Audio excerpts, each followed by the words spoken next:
When I first started doing this work, trying to understand young men in my community and why young men pick up guns, why young men pick up knives, why young men are so prepared to kill for any given reason, Dr. Martin Glynn was one of those individuals that brought me under his shoulder. He taught me, he educated me, he gave me guidance. And through his learning, through his knowledge and skills, he enabled me to become one of the practitioners that I am. One of the leading practitioners in this country about responding to gangs and serious youth violence. So Dr. Martin Glynn, in my opinion, is that individual that many of us within the UK, see as an individual that is kind of like the light towards this type of work. And we are his students. I just want to reconnect. You know, we talk on the phone, we text from time to time, but we haven't really seen each other. So I want to see him today and just kind of get a piece of his mind, get a piece of his brain. Because Martin's getting old now. He's getting old, so he needs to give me the last little bit that he's got in his mind before that time unfortunately comes where he's going to leave us all. And we want to continue that legacy. So this is why it's important to go and speak to the doctor, Dr. Glynn. It's been a while since we sat down in Glynn style. Dr. Martin Glynn. And the last time I interviewed you or sat down with you to have a conversation, you were still studying your PhD, and now, Mr. Dr. Glynn. Right. So I suppose the biggest issue is passing it on. But here's the interesting thing is, why is there a need to have it passed on? I think that for our generation, in particular, there's a lot of people with passion that are underground, connected to young people in particular, probably watching some of the madness that's taking place in our communities and feeling that there needs to be a response. Whereas I feel that it's not just about the passion, it needs to have a level of skill and articulation. I understand that, but do you think that people like me can compete with Stormzy, Lil Wayne, YouTube, Facebook, Instagram? Because in reality, as it stands at the moment, social media, technology, artificial intelligence is far more influential. So the question I'm going to put back again is, what is it about this and how are you going to preserve that legacy to kind of offset it against the dominance of all of this stuff? Because that stuff is dominating stuff. So is it about me passing it on, or is it the form in which we pass it on? I think both, because at this current time I'm relevant, so I want to utilize the fact that I'm relevant in this time, that I am connected in the same age group as some of the most dominant people. So as they have impact in their spheres and whatnot, likewise I do. In research, we have two positions, reach and impact. Yeah. Reach is developing a massive constituency. Yeah. Impact is something changes. It's very hard to do both effectively. So if you had to choose between reach and impact, which one would you choose? Impact. Why? Because my children are going to grow up in the same environment, same community, so I'd rather create impact as opposed to reach. And one thing he always taught me is sometimes it's not about the numbers of individuals I engage, rather it's about how effective I am with those that are hard to reach. And I'll give you an example, several examples. The civil rights movement reached lots of people, but civil rights legislation didn't change anything.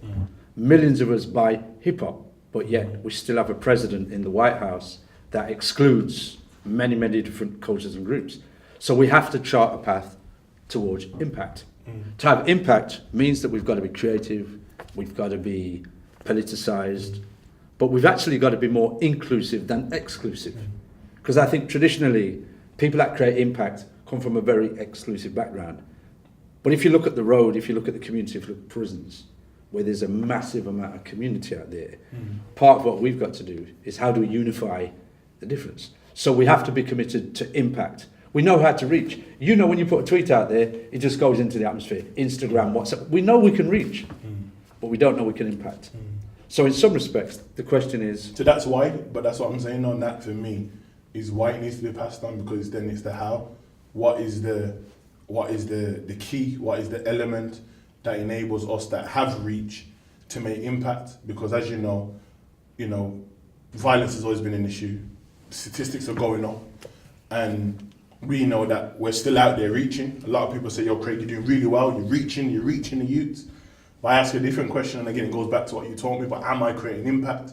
When I used to work in the youth centre, I reached all the man them. They was all in the building, but was I creating impact? No. So that's part of the process of you giving people like myself and others the medicine, the tool. What is it that we can create impact? Have you noticed, again, something that people never question is the word reach, outreach. We use words like, the word reach comes up hard to reach. Reach. But imagine if we said hard to impact. Well, the police never say that because they impact. The NHS has impact at the level of health. So therefore, to commit ourselves to developing impact, question I wanted to ask you, because in my experience as a 60-year-old, in order to enable your generation to impact, I have to pass it on and stand back.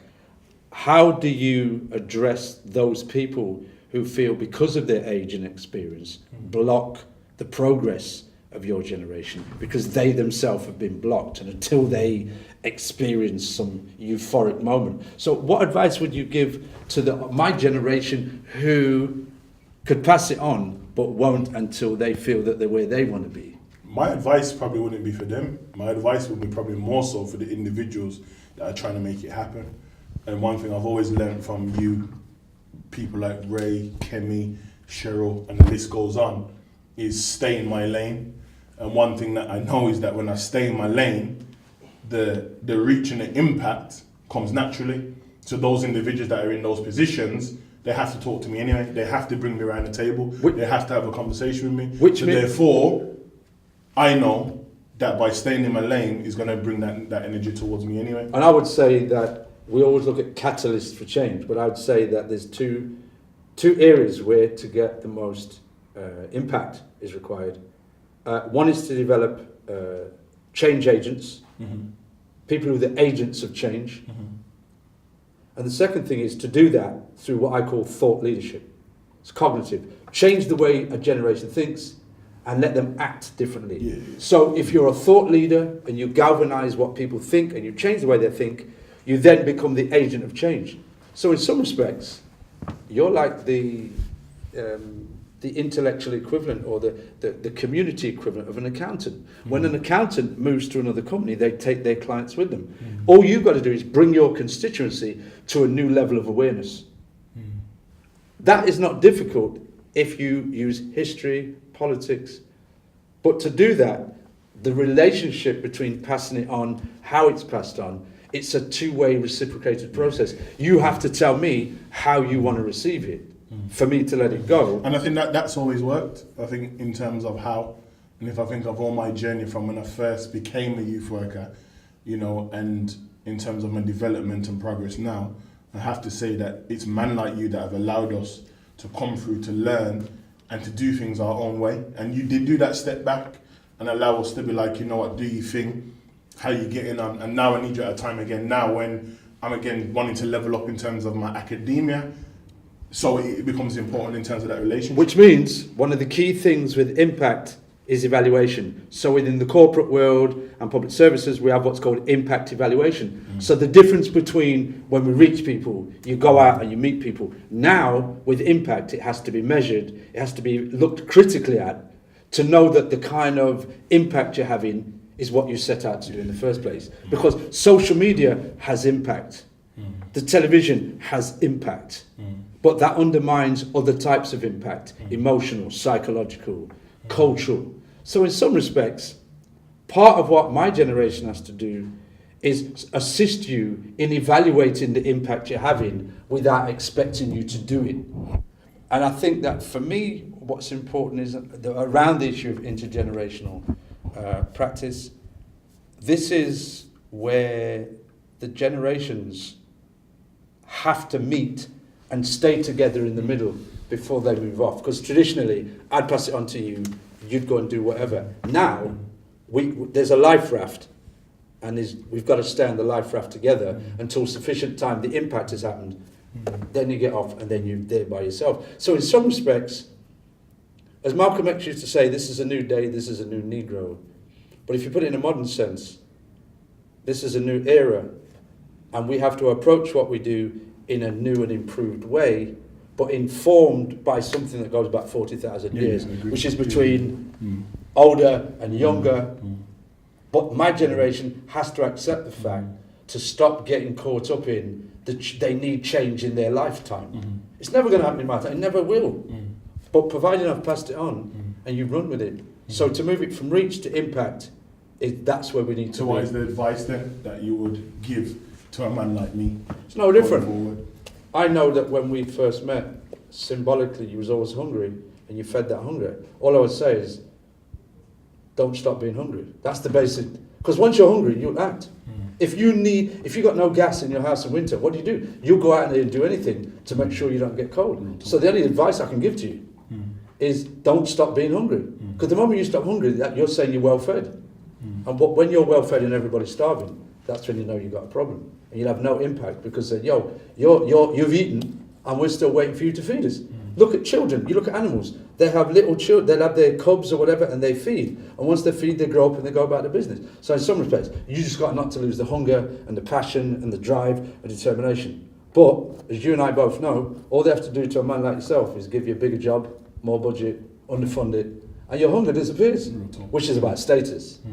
Whereas for me, as an older person who is about legacy, so I would say be hungry, but understand you're beginning of building a legacy. And if you're committed to that, you'll do what Malcolm and Gandhi and everybody else did. So the moment you stop being hungry, then it's done.